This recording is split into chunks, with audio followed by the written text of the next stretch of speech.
नमस्कार दोस्तों, प्रणाम। मैं हूं आपका अपना रविंदर गंगवार और आज मैं आपके सामने क्राइम की एक ऐसी सच्ची घटना इस एपिसोड में लेकर आया हूं।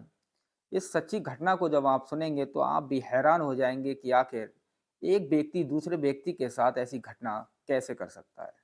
दरअसल दोस्तों, आज की जो कहानी है वो उत्तर प्रदेश की है और उत्तर प्रदेश का एक जिला है फतेहपुर। और फतेहपुर में ही एक थाना लगता है ललौली और ललौली थाना क्षेत्र में एक गांव लगता है उरौली। उरौली में एक लड़का रहता है जिसका नाम आशीष होता है और उसकी उम्र 28 वर्ष होती है।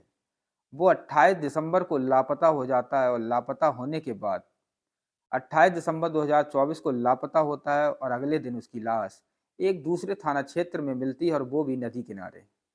दरअसल पुलिस उसके कपड़ों से पहचान करती है और पहचान करने के बाद उसके घर तक पुलिस उसकी पहचान शिनाख्त कराती है और शिनाख्त करने के बाद खुलासा होता है कि इस व्यक्ति का नाम आशीष है और इसके पिता का नाम राजेंद्र है। दरअसल राजेंद्र साहू का जो 28 वर्षीय बेटा होता है जिसका नाम आशीष होता है, उसकी लाश जब दूसरे थाना क्षेत्र में मिलती है तो जब उसकी लाश की खबर उसके घर पर आती है तो उसके घर में भूचाल मच जाता है। दरअसल इस आशीष के साथ आखिर क्या हुआ था और कैसे इसकी मौत हुई थी और उसका जो शव था वो नदी किनारे क्या कर रहा था, जब पुलिस ने इस केस का खुलासा किया तो हैरान कर देने वाला एक मामला सामने आया। दरअसल वो मामला क्या था, इस कहानी में विस्तार से हम आपको बताने जा रहे हैं। इस वीडियो को अंत तक जरूर देखिए। जब पुलिस इस केस का खुलासा करती है तो हैरान हो जाते हैं सभी लोग जो सोशल मीडिया का इस्तेमाल करते हैं और अखबारों को पढ़ते हैं, तो सबकी आंखें फटी की फटी रह जाती हैं। तो नमस्कार दोस्तों, मैं आपका अपना रविंदर। दोस्तों, आपसे निवेदन करना चाहता हूँ, आज की जो क्राइम की सच्ची घटना है ये बिल्कुल एक सत्य घटना पर आधारित है और इस वीडियो को अंत तक जरूर देखिए क्योंकि इस घटना में कुछ ऐसा हुआ था। इस वीडियो को जब आप देखेंगे तो कुछ ना कुछ आपको सीखने को जरूर मिलेगा और इस वीडियो को देखने के बाद हो सकता है कि आप भी ऐसा अगर कर रहे हों तो आप भी करना बंद कर दें, क्योंकि आपके साथ भी वही काम हो सकता है जो आशीष के साथ हुआ था। तो दोस्तों, अगर आपने हमारे चैनल को सब्सक्राइब नहीं किया है तो प्लीज़ इसे सब्सक्राइब ज़रूर करें और बेल आइकन को दबाएं और लाइक और कमेंट करते रहें।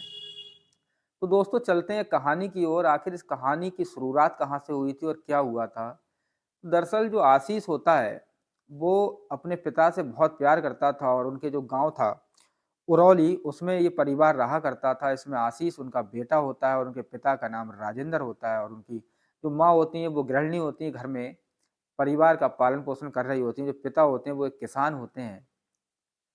बहुत प्यार-मोहब्बत से ये लोग उस परिवार में रहा करते थे और 28 दिसंबर 2024 की रात में जो आशीष होता है, वो सोने के लिए पशुवाड़े यानी कि जो तबेला होता है वहाँ पर खाट डालकर सोता था। तो वो चला जाता है, चले जाने के बाद वो एकदम लापता हो जाता है और पुलिस में उसके जो पिता होते हैं 1-2 दिन इंतज़ार करने के बाद वो उसकी शिकायत गुमशुदगी की थाने में करते हैं और थाने में करने के बाद पुलिस एक्शन में आ जाती है और आशीष का पता लगाने लगती है। लेकिन अगले ही दिन एक नदी किनारे उसके गांव से लगभग 19 किलोमीटर दूर एक थाना लगता है। इस थाने का नाम होता है बांदा। जिले में जो उत्तर प्रदेश का एक जिला और इसी सीमा से सटीक 19 किलोमीटर होता है, जिला होता है बांदा। और बांदा का जो थाना होता है वो होता है मरका। दरअसल उस मरका थाना क्षेत्र के नदी किनारे आशीष की लाश मिलती है और लाश की सूचना जब परिवार को दी जाती है तो जो उसके कपड़े होते हैं इससे पुलिस पहचान करती है कि आखिर ये है कौन। तो उसके चाचा उसके कपड़ों से पहचान लेते हैं जिनका नाम राजू होता है और उसके शव को पोस्टमार्टम के बाद घर भिजवाया जाता है। तो घर का जो माहौल होता है वो बहुत ही खराब हो जाता है। इस वीडियो में जब पुलिस खुलासा करती है तो 2 लोगों के नाम सामने आते हैं और एक लड़की का भी नाम सामने आता है। तो इस कहानी में हुआ क्या था, तो वीडियो को अंत तक ज़रूर देखें दोस्तों।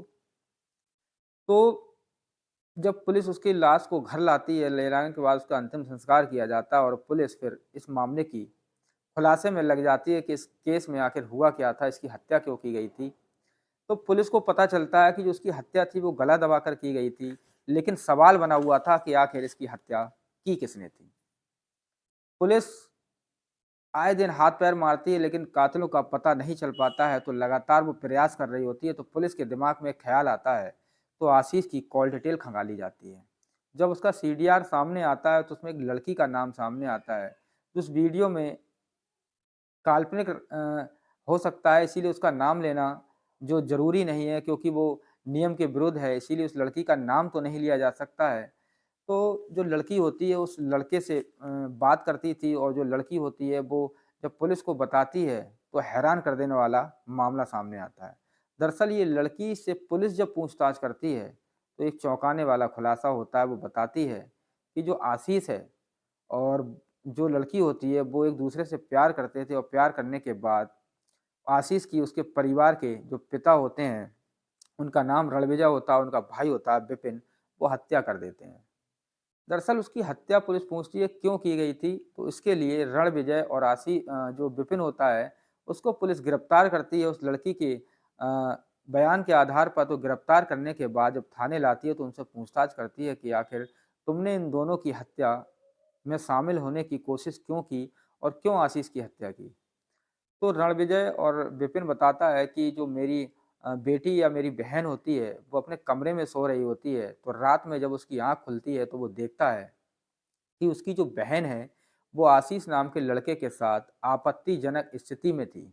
दरअसल जो लड़का और लड़की थे, ये दोनों आपस में जब मिला करते थे, उसके घर में जाकर तो शारीरिक संबंध बनाया करते थे, सेक्स करते थे, तो उसी दौरान रात में अचानक उसका भाई विपिन जाग जाता है और उसकी बहन के कमरे में जब देखता है, तो उसकी बहन और जो आशीष होता है, वो आपत्तिजनक स्थिति यानी कि न्यूड अवस्था में होते हैं, तो वो बौखला जाता है और उसकी सूचना अपने पिता रणविजय को देता है।